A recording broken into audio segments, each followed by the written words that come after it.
Hey Kim, I'm doing this video for you. It's Sam Crowley, if you haven't guessed that. I like to do video feedback for clients, especially when they send me audios and things like that, because a lot of the stuff in text gets lost in the context. And so we give direct feedback here, and we don't sugarcoat a lot of things. And that's not like, oh my God, he's going to come in. No, it's not that at all. I just want you to be able to hear my voice and see my mannerisms while I'm giving the feedback. So let's talk about the audios. Congratulations. The biggest step is getting going. It's not getting it perfect, it's getting it going. And you need to develop that muscle that you're now a speaker, trainer, seminar leader. You're not Kim stuck in the job for the past 30 years around all of these, people that don't have any motivation and inspiration. You've got to separate from that. These first two audios you sent me, I tried to take all the beginner stuff out of it, and I don't focus on that because nobody ever sends me their first podcast and it sounds great. Okay, so I'm not even focused on that. Couple things. It was incredibly distracting because there was so much background noise. At the very beginning, for the first 30 seconds, I could barely hear what you were saying because I hear all the stuff going on around. I don't know if you were in your car or in a noisy spot. And then at like the minute 30 mark, for the rest of that audio, the first one, same thing, completely distracting. So you got it. I don't know. Did you get a microphone? If you did, you must have just been in a really bad place to record, or you need to get a mic and get in a place where there will be no noise. Okay, because that podcast, if that were to end up on iTunes, you wouldn't have one subscriber only because of how distracting it was. Okay. Secondly, somewhere you lost the Kim Steiner. Personality, motivation. You didn't sound yourself. You didn't sound the same. And again, I'm not even focused on the words you said. I don't even know what words you said. I'm focused on the delivery and the voice and everything like that. When we talked on the phone originally, and when we talked with Sam Kaplan on the coaching call, you were like, "Oh yeah, here we go." And then you get on the podcast, you're like, "Hey, this is Kim." Now, it could be nerves, okay? It could be nerves. This is why I never email this stuff. Because you'd be like, "Oh my God, it was terrible." It wasn't. I'm just giving you the feedback so you can get much, much better next time. You need to have that.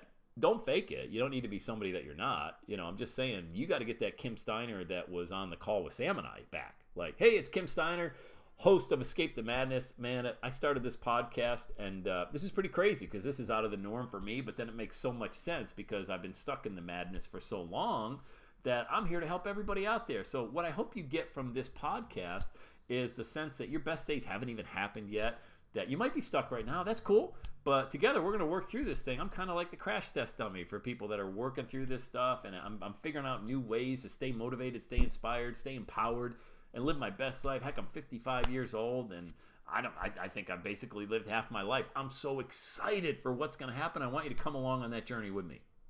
That's it. That's the way you feel. That's what you shared with us. Get that in, and no more of this, "Hey, it's Kim Steiner. I'd like to do this and do that." No. That don't work anymore. That's not who you. That's not even. Now, I could see if that's who you were, and we got this accountant, librarian type person on the coaching program, and that was your personality. That's not even your personality. I didn't recognize the person on the podcast. And the same thing with the second one. Again, this is just nerves, but don't tell the marketplace, like how, for example, you're saying you were sick and you had tacos and a hamburger and all that stuff. Way too much information. Okay. Maybe you can share like, "Hey guys, it's funny." Tell about the process and the problem after you've gone through it and you found the solution for it, not asking your audience for how are they supposed to, help you get out of the funk and things like that. Unless you've been doing it a long time and it's super rare that you're in this. Hey guys, man, this is crazy. Don't start it out in your second episode like that. That would be my feedback on that one. And you had mentioned that you want them to contact you. Give them your email if that's what you're going to do. You don't have to do that. I'm just saying, you ask them to contact you. How are they supposed to reach out to you? Say, "Hey, reach out to me. Let me know how." Eventually, we'll have your landing page built, and you can send them there. But before we do that, and you're recording the shows, you can ask them to send them an email to you if you want to. Or don't say anything like that at all right now, the first few shows. Just get into the recording part, okay?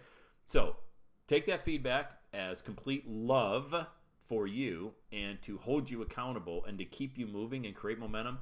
Go back and re-record your first podcast again, similar to the way that I just described it, and get in a good spot where there's zero background noise, okay? Because remember, people have earbuds in. I'm looking for a pair. I don't have them here.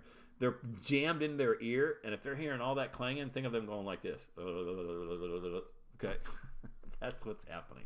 All right, let me know what you thought about this. Okay, did this feedback help you? All right, do you have any other questions? Okay, and let me know. Keep rocking and rolling. You're going to be awesome. All right, Kim, we'll talk to you soon.